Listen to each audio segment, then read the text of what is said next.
किसी मुल्क में बादशाह के महल में एक बहुत खूबसूरत बाग था।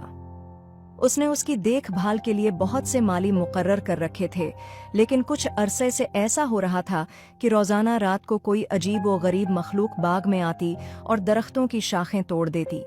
बादशाह मालियों से बहुत नाराज था। माली हर तरह की कोशिश कर रहे थे कि उन लोगों को पकड़ा जाए जो बाग को तबाह कर रहे हैं। आखिरकार बहुत कोशिशों के बाद मालियों को पता चला कि आधी रात के करीब 3 हंस बाग में आते हैं, लेकिन सुबह जब तफ्तीश की जाती तो घास पर इंसानी पांव के निशान नजर आते। बादशाह ने बाग की रखवाली के लिए चौकीदार रखे, लेकिन अजीब बात ये थी कि जैसे ही हंसों के आने का वक्त होता, चौकीदारों को नींद आ जाती और अगली सुबह दरख्तों की कई शाखें टूटी हुई मिलते। बादशाह के 3 बेटे थे। बड़े 2 बेटे काफी चाको चौबंद थे, लेकिन छोटा बेटा बहुत सुस्त और ढीला ढाला सा था। लोग उसे बेवकूफ समझते थे। बादशाह के बड़े बेटे बाप की परेशानी पर खुद भी परेशान थे और चाहते थे कि किसी तरह बाग उजाड़ने वालों का पता चल जाए।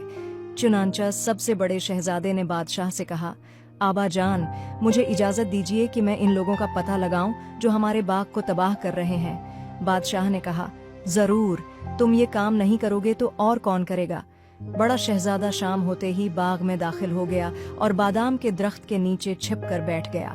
उसने पक्का इरादा कर लिया था कि वो 1 सेकंड के लिए भी आंख बंद नहीं करेगा, लेकिन आयन इसी वक्त जब उसे होशियार होकर बैठना चाहिए था, इसे नींद आ गई। बाग में आंधी आई और इस आंधी में तीनों हंस उड़ते हुए बाग में उतरे।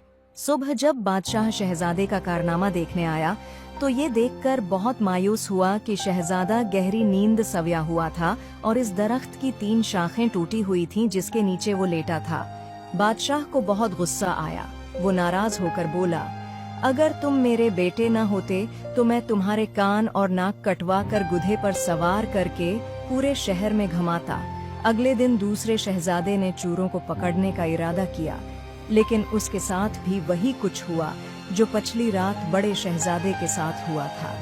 तीसरे दिन सबसे छोटे शहजादे ने बाग में जाने की इजाजत चाही तो बादशाह ने कहा, तुम तो बिल्कुल ही गए गुजरे हो।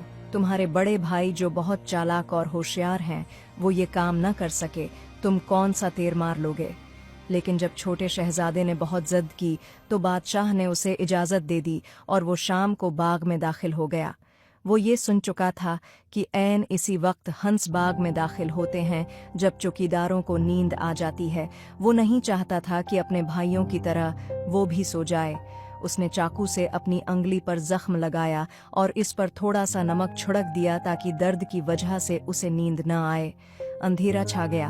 फिर चांद अपनी पूरी आब व ताब के साथ निकला और सारा बाग चांदनी से जगमगा उठा। फिर हल्की हल्की हवा चलने लगी जो आहिस्ता आहिस्ता तेज हो गई। शहजादा समझ गया कि अब हंसों के आने का वक्त हो गया है। उसने आसमान की तरफ देखा तो दूर फजा में 3 छोटे छोटे धब्बे नजर आए जो देखते ही देखते बड़े होते गए और फिर 3 सफेद हंस खामोशी से बाग में उतरे।